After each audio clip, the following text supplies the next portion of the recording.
Pascal Praud et vous. Merci de nous rejoindre sur Europe 1 avec Pascal Praud jusqu'à 13h. Et vendredi thématique aujourd'hui d'Europe 1, la journée nationale des aidants, Pascal. Effectivement, puisque c'est des situations souvent très compliquées. On est tous aujourd'hui concernés par cela parce qu'on a nos parents qui vivent de plus en plus vieux, notamment les enfants qui sont nés dans les années 60 ont des parents généralement qui étaient nés dans les années 30 et ce sont des gens qui ont passé 85, 90 ans et parfois dans le couple, eh bien, il y en a un qui a fait un AVC, qui est particulièrement malade, qui peut souffrir d'une maladie grave, que sais-je, et vous avez une personne à côté qui aide. Et on s'aperçoit que ces aidants sont dans un état parfois psychologique et physique qui est, disons-le, dramatique. Alors, on est avec Charles. Bonjour Charles. Bonjour Pascal. Vous êtes enseignant, vous habitez Montpellier. Est-ce que vous vous considérez comme un aidant? Et si c'est le cas, de qui? Alors, je suis un aidant, effectivement, de ma maman, de ma mère. Votre mère a quel âge? Elle a 80 ans. Elle a eu 80 ans au mois de janvier. Elle est jeune, j'ai envie de dire, 80 ans. Et oui, mais sa pathologie, c'est Alzheimer. Oui. Et voilà, donc ça s'est déclaré, ça a commencé un tout petit peu à se déclarer en 2015-2016, je dirais. Et malheureusement, comme c'est des maladies évolutives, ça n'a fait que s'accroître. Et évidemment, en s'accroissant, ça n'a fait qu'accroître aussi les difficultés pour l'entourage, et notamment moi, puisque je suis fils unique. Donc... Bon, voilà, alors j'ai envie de vous dire que déjà, émotionnellement parlant, c'est très compliqué, parce que c'est une maladie qui fait peur à tout le monde. Moi-même, j'avais très peur de cette maladie par rapport à mon entourage, pour mes proches du moins. Et en fait, quand cette maladie arrive, au début, vous voulez pas le voir. C'est-à-dire que vous voulez même pas faire de diagnostic auprès d'un neurologue, etc., parce que vous avez peur, justement, qu'on pose un diagnostic. Et du coup, au début, j'ai mis une espèce de chape par-dessus en mettant ces oublis sur le compte de l'inattention, de la déconcentration. Puis après, il y a des choses qui vous paraissent évidentes. Le jour où ma mère venait me voir 3-4 fois par semaine à la maison, elle prenait le tram, elle était hyperactive, elle était indépendante, etc. Jusqu'au jour où elle est venue de moins en moins et jusqu'à ce qu'elle vienne plus du tout. Et jusqu'à ce que je découvre un jour que dans son sac, il y avait ma date de naissance, la sienne, etc., marquée sur un papier.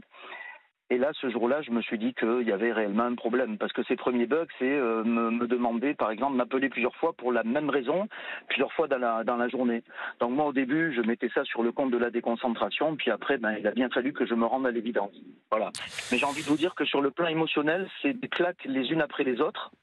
Parce que d'abord, c'est la découverte en quelque sorte de la pathologie, et puis après, c'est ce que ça entraîne comme conséquence pour elle, déjà bien sûr, et surtout et pour l'entourage. Et moi, en tant que fils unique, j'ai envie de vous dire que j'en ai beaucoup souffert émotionnellement, et ça continue. Mais j'ai envie de vous dire qu'avec le temps, c'est comme tout. Dès qu'on a des coups durs dans la vie, on finit par s'endurcir et on finit par se résoudre. Et même si au début on l'accepte pas, on finit par l'accepter. Mais je suis passé par des phases très compliquées. Il faut vous dire aussi que cette maladie fait que vous perdez énormément de moyens, notamment ne serait-ce que les choses élémentaires, la toilette, etc. Ma mère ne se douchait plus. Alors, au début, je lui disais, mais maman, il faut que tu te douches, promets-moi, tu te douches. Elle me disait oui, oui, oui, oui, puis elle le faisait pas.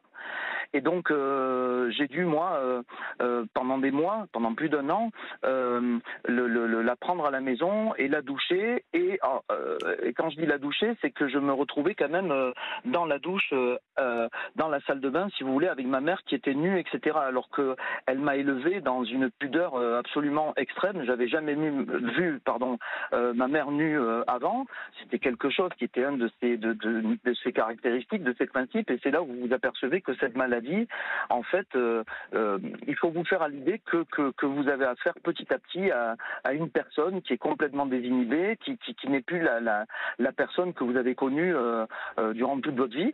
Et donc, je faisais ce que les infirmières libérales ne faisaient pas, puisqu'elles faisaient des tournées, mais elles n'avaient pas le temps de s'attarder auprès de quelqu'un ou d'une personne qui voulait pas, par exemple, faire sa toilette, se déshabiller. Il aurait fallu être patient, il aurait fallu rester sur place, mais lorsqu'elles ont une tournée à faire, elles le font pas. Et donc, la seule personne qui pouvait s'en acquitter, c'était moi. Et c'est ce que j'ai fait. Charles, je vous ai pas interrompu parce que ce que vous dites est extrêmement émouvant, Charles. vraiment émouvant et en même temps que vous parliez, chacun de nous peut se dire est-ce qu'il serait capable de faire la même chose et je n'en suis pas sûr pour tout vous dire. Je voudrais qu'on écoute Aurore Berger, elle est ministre des Solidarités et des Familles, elle était invitée de Romain Desarbres ce matin à 8h10 sur Europe 1 et sur CNews. Écoutons-la. C'est la garantie de la promesse du président de la République, à minima 15 jours de répit par an pour les aidants. Des places pour de l'accueil temporaire, si vous avez besoin par exemple vous-même de souffler, vous-même par exemple d'être opéré et que vous avez besoin de laisser la personne que vous aimez et que vous aidez. Quand on s'occupe d'un malade d'Alzheimer par exemple, on peut le laisser une journée. Évidemment, c'est de l'accueil temporaire, de l'accueil de jour. Quand vous avez un enfant en situation de handicap, c'est aussi pouvoir parfois souffler un peu le week-end, souffler un peu pendant les vacances. Donc on crée 6000 nouvelles places, accueil temporaire, week-end ou pendant les vacances, ce qui va faire que d'ici la fin du quinquennat, on aura ce qu'on appelle 40 000 places de répit dans notre pays, en plus évidemment de toutes celles et ceux qui sont accueillis parfois dans des établissements spécialisés au regard évidemment de la nécessité due à leur santé ou parfois leur handicap. Le témoignage de Charles qui raconte qu'il prenait une douche avec sa mère qui était nue dans la baignoire et qui souffrait d'Alzheimer, évidemment très puissant. Et Fabrice, notre réalisateur, me disait à l'oreillette que lui-même avait été confronté à une situation de ce type. J'ai dit à Fabrice, est-ce que vous souhaitez rapporter ce qui est nos vies à tous d'ailleurs aujourd'hui, Fabrice? Absolument. Moi, en tout cas, ce qui peut l'être. J'ai eu la douleur de ma maman quand j'ai eu, à la charnière d'âge 17 ans, 18 ans, un âge un petit peu difficile, où ma maman a eu une tumeur au cerveau, elle est partie assez vite, et on a été aidés. Il y avait ce qu'on appelait l'hospitalisation en domicile, mais mon père a préféré la garder jusqu'au dernier moment à la maison, et on n'avait pas beaucoup d'aide, donc j'aidais ma maman la nuit à aller aux toilettes, lui faire prendre la douche. C'est pour ça que là j'ai un petit peu la gorge nouée d'en reparler. Ça me rappelle des souvenirs. J'en veux pas à mon père, mais je pense que je ferai pas vivre la même chose à mes enfants. Je pense que dans ce cas-là, moi je m'organiserai pour ma mort et ma suite pour pas faire vivre ça à mes enfants. Mais je regrette pas quelque part, j'en veux pas à mon père, mais c'est assez douloureux. Et c'est très difficile effectivement de faire prendre une douche à sa maman, de lui faire sa toilette intime, de vivre ces moments-là, quoi. C'est un sujet effectivement, c'est un sujet vraiment où chacun réagit avec sa propre sensibilité. Charles, votre maman aujourd'hui, elle est où ? Alors, il arrive un moment, si vous voulez, où les choses ne sont plus gérables, même avec la meilleure volonté du monde. Et parce qu'il faut vous dire aussi que ça a des impacts sur le langage. Ma mère parlait espagnol et français. Elle a perdu le français. Elle n'est plus du tout capable de faire la moindre phrase en français. Elle est plus capable, même en espagnol, de nommer des choses. Donc, en fait, au début, il y a ce qu'on appelle des mots valises, mais après, l'impact sur le langage... Mais elle est où aujourd'hui ? Alors, elle est où aujourd'hui ? Je vous réponds. Donc, en fait, je l'ai placée donc en EHPAD parce que je n'avais absolument pas la possibilité de faire autrement. Mais j'imagine. Mais l'EHPAD vous coûte combien chaque mois ? Oh là, l'EHPAD, vous savez, en moyenne, c'est dans les 3 000 € par mois. Bah oui, mais alors vous avez les moyens de payer 3 000 € chaque mois pour votre mère ? Non, je n'ai pas les moyens avec mon salaire d'enseignant, vous vous doutez. Après, il faut savoir que ma maman, elle a travaillé toute sa vie. Au début, elle a fait des ménages, après elle a été cuisinière, etc. Elle n'a jamais eu d'arrêt de maladie, elle n'a jamais été au chômage, elle a toujours... Donc elle a une retraite ? débrouillé. Alors elle a une retraite, mais elle était au minimum. Elle n'avait même pas le minimum vieillesse. Et donc j'ai fait, entre guillemets, des papiers pour qu'elle ait droit à ce minimum vieillesse. Donc elle a 1 000 € à peu près qui est payé par le minimum. Même pas, elle est dans les 900... et le reste, elle avait une maison que vous avez vendue ou Pas du tout, rien, aucun bien. Mais alors donc, les 2 000 € qui les payent ? Alors je vous explique. En fait, du coup, il ponctionne la retraite de ma mère, il la ponctionne au maximum. Il lui laisse simplement 10% d'argent de poche. Ok, donc ça c'est la base. Et ensuite, il faut faire une demande en fait au CCAS pour avoir l'aide sociale. L'aide sociale, c'est l'aide sociale. Alors vous allez nous l'expliquer après la pause, parce que ça, je pense qu'il y a beaucoup de gens qui sont à l'écoute de cela. pour savoir comment c'est possible. Merci beaucoup, à tout de suite. Il est 12h22, vous écoutez Pascal Pro sur Europe 1. Europe 1, Pascal Pro. Et la vendredi thématique d'Europe 1, journée nationale des aidants. Vous témoignez au 01 80 20 39 21 avec Pascal Pro, comme Charles que nous avons au téléphone. Dans ce qu'a dit Fabrice tout à l'heure, notre réalisateur, il y a quelque chose de très fort, je trouve, c'est je ne voudrais pas ou je n'imposerai pas à mes enfants de faire ce que j'ai fait moi-même il y a 30 ou 40 ans. Mais c'est vrai que la vie était différente de ce point de vue-là. Elle était plus rude, je trouve, parfois dans les rapports comme ça, dans les familles. Aujourd'hui, il y a plus de souplesse, j'espère en tout cas, et on se comprend mieux et on sait peut-être des choses qu'il faut faire et peut-être ne pas faire. Charles, je vais vous remercier, mais je veux vraiment que vous me disiez, votre mère est donc dans un EHPAD, il y a 1 000 € ou moins de 1 000 € qui sont payés évidemment par sa retraite, et puis le reste, 2 000 €, c'est les organismes sociaux qui, parce qu'elle n'a pas beaucoup d'argent et parce que personne ne peut payer, prennent la différence, c'est ça? C'est ça. Alors en fait, ce qui se passe, c'est qu'eux prennent la différence, mais il faut savoir que si ma mère a une assurance vie ou quelque chose comme ça, à son décès, ils fonctionneront ce qui lui reste entre guillemets d'économie et qui à la base évidemment m'était naturellement destiné. Donc il faut faire une croix là-dessus. Et moi, en tant qu'enfant, je suis ce qu'on appelle un obligé alimentaire. C'est-à-dire qu'ils regardent mes dépenses. Alors là aussi, le calcul des fois est un peu scabreux parce qu'il y a des dépenses qui prennent pas en compte alors qu'elles sont réelles et que ça impacte évidemment mon budget. Mais du coup, j'ai une somme à verser tous les mois et elle est déterminée. Alors voilà, c'est toujours des sommes rondes, hein, donc ça, c'est assez particulier. Et donc, on paye par trimestre, etc. Donc c'est vrai que depuis que ma maman est malade, eh bien, j'ai envie de vous dire que je suis impacté également. J'imagine sur le plan financier. Je vous remercie beaucoup, Charles, parce que régulièrement vous nous appelez. C'est la première fois que vous parlez. Généralement, vous parlez des sujets d'éducation et des sujets sociétaux. Et là, c'est un sujet effectivement qui vous touche directement. Et vraiment, je vous remercie de la qualité de votre témoignage qui nous a vraiment beaucoup ému. On est également avec Caroline. Caroline, elle est aidante. Bonjour Caroline, aidante familiale. Vous avez un fils autiste. Vous l'avez aidé pendant 22 ans. Et la vie n'a pas été simple, Caroline. Bonjour. Bonjour Pascal Pro, bonjour à tous. Merci de me donner la parole. Effectivement, j'ai un fils autiste, un handicap qui ne se voit pas facilement, qui est évidemment différent des gens qui sont en fauteuil roulant ou d'autres problèmes, mais qui est très très lourd à gérer parce qu'on a le regard des autres, on a des difficultés parce que ce sont des enfants qui demandent énormément de complexité, donc beaucoup de choses à apporter. Donc moi, j'ai dû diminuer mon temps de travail, j'ai dû ensuite travailler à mi-temps pour m'adapter à aider mon enfant parce que quand il est autiste et qu'on prononce le nom autiste, toutes les portes se ferment, personne ne veut le garder quand il est petit chez les nounous, il n'est pas reçu dans les structures crèches et compagnie parce que ça va gêner les autres enfants, l'école maternelle vous dit j'en veux plus, il faut le mettre dans une structure spécialisée, donc qui trinque les parents, les aidants, parce que dans ces cas-là, c'est à nous de nous rendre disponibles. Et aujourd'hui, il a quel âge votre fils ? Maintenant, il a 23 ans. Et 23 ans. Votre vie affective a été percutée par ça ? Alors, malheureusement, nous, on l'a su très tard. C'était à l'époque où les diagnostics n'étaient pas précoces. Donc, Yanis, lorsqu'on a fait après m'être bagarrée avec les médecins, parce que c'était moi qui étais une maman trop envahissante et c'était dans ma tête que ça se passait, j'ai dû pousser des portes bien fort afin d'obtenir enfin des rendez-vous pour qu'il passe dans le centre ressources autisme où on fait les diagnostics. Et je crois que votre famille vous a tourné le dos.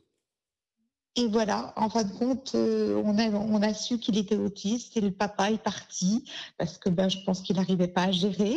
Et puis bizarrement dans la famille, ma maman a présent d'une manière ou d'une autre. Un petit-fils parce que c'était lourd à porter et puis c'était surtout une honte parce que les gens d'un certain âge n'acceptent pas bien le handicap. Et ma sœur, directrice d'école, a été pendant 15 ans sans me parler.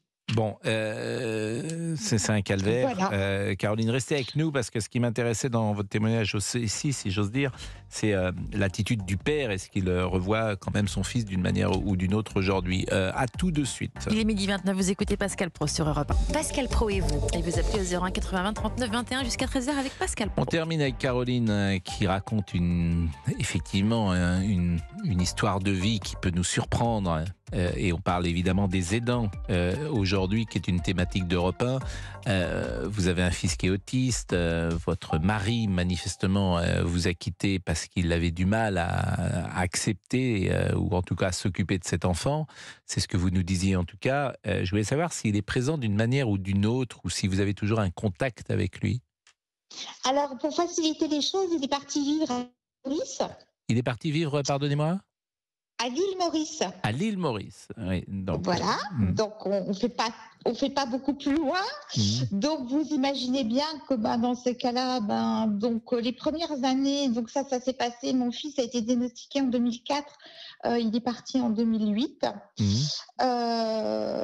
Bon, ça n'a jamais été un père présent parce que il avait une grosse difficulté à accepter le handicap, comme 80% des pères, et tout handicap confondu. Bien souvent, les mamans se retrouvent seules. C'est vrai.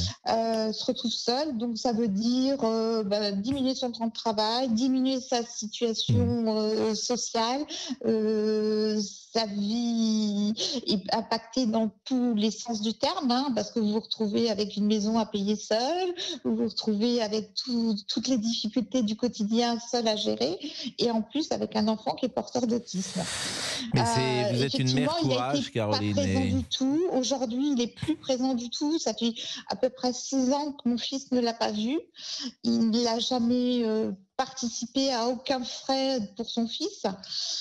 J'ai toujours tout assumé seul. Je ne le regrette pas parce que ça a été mon combat, et aujourd'hui, heureusement, il vit dans son propre appartement et il est épanoui dans sa vie aujourd'hui. Mais effectivement, je ne veux pas me lancer de fleurs, mais il faut être une maman courage, armée jusqu'aux dents pour faire face au quotidien, et c'est loin d'être évident, effectivement. Et être aidant, effectivement, moi j'ai eu plein d'impact sur des problèmes de santé. Vous savez, quand on dit on en a plein le dos, j'ai eu 2 opérations graves du dos, et ce qui m'a en plus fait perdre mon travail. Donc vous voyez, c'est vraiment, je veux dire, un cercle vicieux. Bien sûr, bien sûr. Mais aujourd'hui, alors, quelle est votre situation? C'est qu'en fin de compte, ça impacte tout sur notre vie, tout. Quelle est votre situation aujourd'hui? Quand vous dites j'ai perdu mon travail, vous avez... Vous êtes dans la vie professionnelle? J'étais photographe dans une grosse société. J'ai perdu mon travail parce que je faisais énormément de routes, et être photographe, c'est pas seulement avoir un appareil photo. On a énormément de matériel à porter. Et malheureusement, j'ai eu des gros problèmes de dos, et la médecine du travail m'a déclaré inapte. Et quand on est photographe, on n'a pas trop le choix. Il n'y a pas grand-chose à faire d'autre. Donc j'ai essayé de me tourner évidemment vers d'autres travails. Et malheureusement, j'étais trop affaiblie suite à ces 2 opérations. Et là, à l'heure actuelle, je n'ai plus de travail. Écoutez, Caroline, j'imagine que la vie n'est pas simple. Alors, la vie n'est pas simple, mais vous voyez, parce que je crois si financièrement vous n'avez pas de ressources aujourd'hui, il faut donner une lueur d'espoir aux parents en se disant... Ah, j'ai l'impression que la liaison s'est coupée. Ah, Caroline, vous n'avez pas de ressources, Caroline?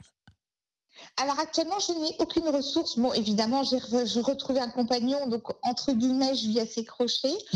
Mais bon, il connaissait bien évidemment la situation, voilà. Mais effectivement, aujourd'hui, je n'ai aucune ressource. Et merci Monsieur Macron, puisque en fin de compte, avec la MDPH, on bénéficiait normalement d'une aide quand on avait supporté en tant qu'aidant un enfant handicapé à être 5 ans avant l'âge à la retraite. Tout ça a été supprimé. Donc, j'ai la double peine. Merci et bon courage à vous.